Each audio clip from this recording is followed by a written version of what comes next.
Hello दोस्तों, excellent mathematics में आपका स्वागत है। दोस्त, आज हम लोग एक्सरसाइज 8.1 का क्वेश्चन नंबर 5 से आगे सोल्व करेंगे। क्वेश्चन नंबर 4 तक हम पहले बता चुके हैं, इसलिए आप वीडियो में पीछे देख लीजिएगा। तो आइए क्वेश्चन नंबर 5 से स्टार्ट करते हैं। क्वेश्चन नंबर 5 में गिवन है कि सेक थीटा बराबर 13/12 ये दिया हुआ है। तो calculate all other trigonometry ratios. तो ये बोल रहा कि ट्रिग्नोमेट्री का और जो रेशियो होते हैं उसको आपको सोल्व करना है। एंड ट्रिग्नोमेट्री में कुल 6 रेशियो होते हैं। पहले हम आपको फार्मूला भी लिखवा चुके हैं, देख लीजिएगा। तो आइए इसको सोल्व करते हैं। अगर आप चाहें तो इसको बना सकते हैं, ट्रायंगल बना करके भी बना सकते हैं, या फिर ऐसे भी बन जाएगा। तो आइए हम समकोण त्रिभुज पहले बना लेते हैं।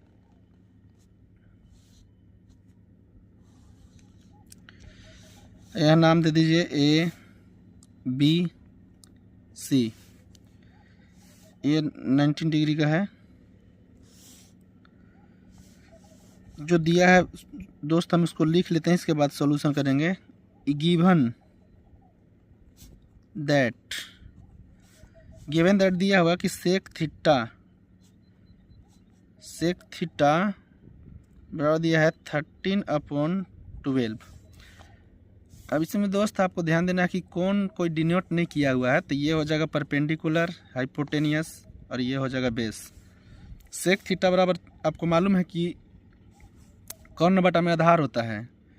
कॉस का जस्ट उल्टा बताए थे फार्मूला में कि कॉस थीटा बराबर होता है आधार बटा कर्ण। तो इसका होगा कर्ण बटा आधार। कॉस का उल्टा सेक होता है। यानी ई दिया है 13 और ये दिया है 12। परपेंडिकुलर, आधार और कर्ण, यानी आधार कर्ण बटा में आधार दिया हुआ था, इसलिए लिख दिए। हमको चाहिए क्या? परपेंडिकुलर। अब यहाँ पर पाइथागोरस प्रमेय लगा दीजिए। अब लिखिएगा, चूंकि ट्रायंगल ए बी सी में ए बी बराबर हमको ज्ञात करना है। ए सी आपको दिया हुआ है, ए सी बराबर दिया है 13 और बी सी बराबर दिया है 12। इसको आप के या सेंटीमीटर कुछ भी मान के बना सकते हैं। चूँकि कट जाता है इसलिए हम नहीं मान रहे हैं यहाँ पर। आप खुद से बना सकते हैं ऐसा मान करके। तो हमको इसलिए अब यहाँ पर लगाएंगे पाइथागोरस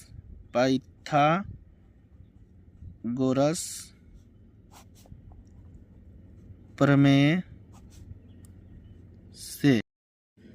तो पाइथागोरस प्रमेय से क्या हो जाएगा?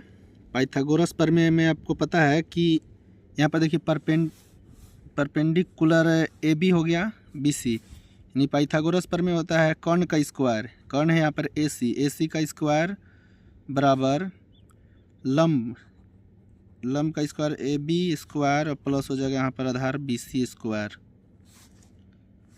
कर्ण आपको दिया है 13 का स्क्वायर बराबर ए बी आपको ज्ञात करना है, और प्लस में दिया है बी सी यानी 12 का स्क्वायर।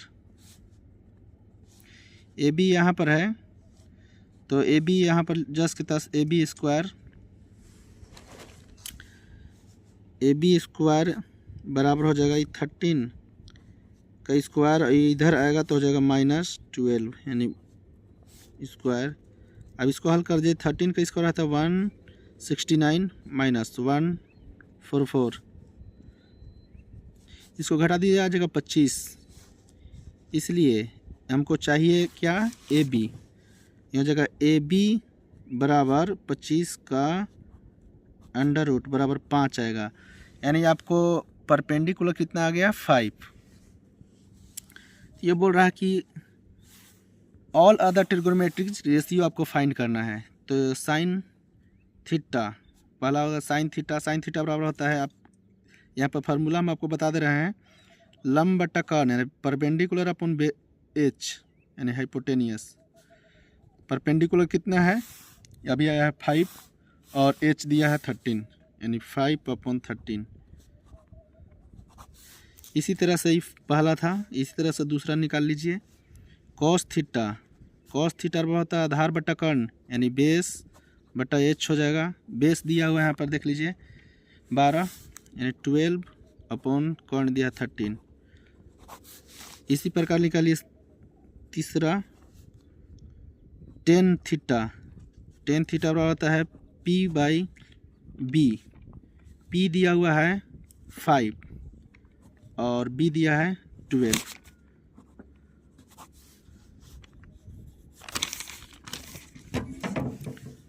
इसी प्रकार से आप और निकाल सकते हैं 4 नंबर कॉट थीटा।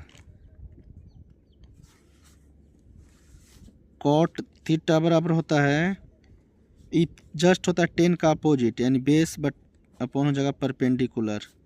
इसको उलट दीजिए, ये हो जाएगा 12/5। सेक तो दिया हुआ है हमको, और एक चाहिए cosec. Cosec theta. Cosec theta sine के जस्ट अपोजिट होता है, यानी P/H है तो H/P होगा, यानी कर्ण अपॉन हो जाएगा परपेंडिकुलर। कर्ण दिया है आपको 13, परपेंडिकुलर आया है 5। उम्मीद करते हैं कि आपको समझ में आ गया होगा। आप एक बार फिर से वीडियो देख लीजिएगा अगर नहीं समझ में आया हो तो। अगर वीडियो अच्छा लगे तो चैनल को लाइक और सब्सक्राइब करिएगा। फिर आगे देखते हैं 6 नंबर क्वेश्चन। क्वेश्चन नंबर 6 बोल रहा है दोस्त कि if angle A and angle B are acute angles such that cos A is equal to cos B, then show that angle A is equal to angle B। यानी कह रहा है कि angle A and angle B एक न्यून कोण है और cos A is equal to cos B है, तो आपको बताना कि एंगल A यानी कोण A बराबर कोण B है। तो एक्यूट एंगल सबसे पहले किसको बोलते हैं कि जिस कोण की माप 0 डिग्री से अधिक और 90 डिग्री से कम हो, उसको बोलते हैं एक्यूट एंगल। यानी ये स्पष्ट हो गया कि पहले आप समकोण त्रिभुज एक बना लीजिए और इसका नाम देते हैं ए या बी, दे दीजिए कुछ भी दीजिए, BCA। ये जो होगा सी कोण ये होगा 90 डिग्री। क्यों?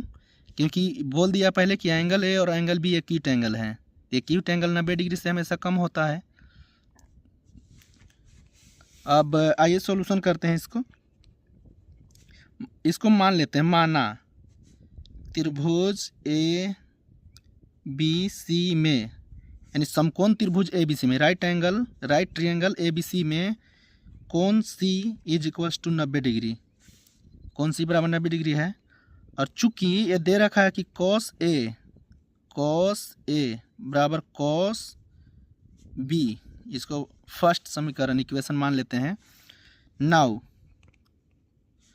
अगर हम cos A बराबर देखें, cos A निकाल करके देखें तो cos थीटा बराबर क्या होता है? आधार बटा कर्ण। cos A बोला है तो ये हो जाएगा लंब, ये हो जाएगा आधार, यानी AC अपॉन कर्ण हो जाएगा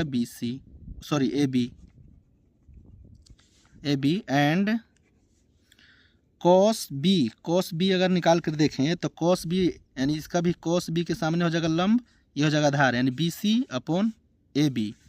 यहाँ हो जाएगा BC अपॉन AB। नाउ अब लिखेंगे इक्वेशन फर्स्ट जो हमने मान रखा है ऊपर, क्या माना है? cos A is equal to cos B, यानी cos A बराबर हम क्या निकाल के रखे हुए हैं? AC upon AB। यहाँ पर रखेंगे AC upon AB is equals to cos B बराबर क्या निकाल के रखे हैं? BC upon AB।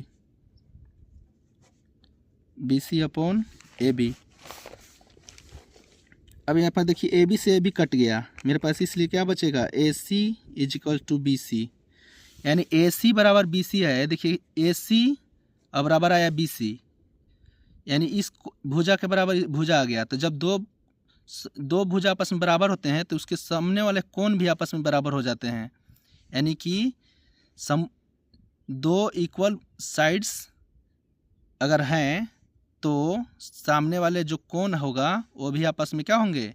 बराबर होंगे। यानी बराबर भुजाओं के, ऐसे कह सकते हैं कि बराबर भुजाओं के समूह कोण बराबर होते हैं। तो AC बराबर BC आया, इसका मतलब ये हो कि ये आइसोस्केल ट्रायंगल होगा। क्यों? क्योंकि समद्विबाहु त्रिभुज का दो भुजा क्या होता है?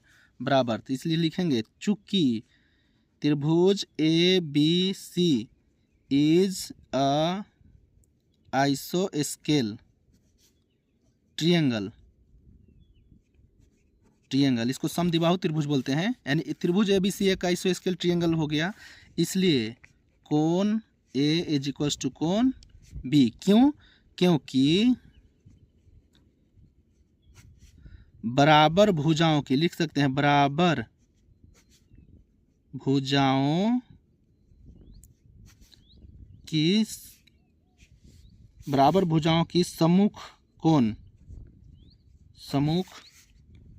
कोण भी आपस में बराबर होते हैं, आपस में बराबर होते हैं। अब इसको इंग्लिश में भी लिखना चाहें तो लिख सकते हैं इफ, या इसे लिखती है since two sides is equal, यदि दो भुजा बराबर हैं, देन टू अपोजिट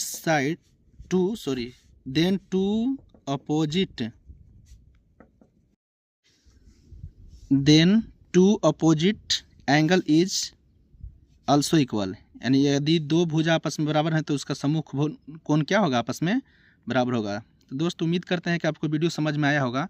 एक बार अगर नहीं समझ में आया तो दोबारा वीडियो देख लीजिएगा, और अगर वीडियो अच्छा लगे तो चैनल को लाइक और सब्सक्राइब कीजिएगा। मिलते हैं दोस्त अगला क्वेश्चन लेकर अगले वीडियो में मिलेंगे, तब तक के लिए जय हिंद।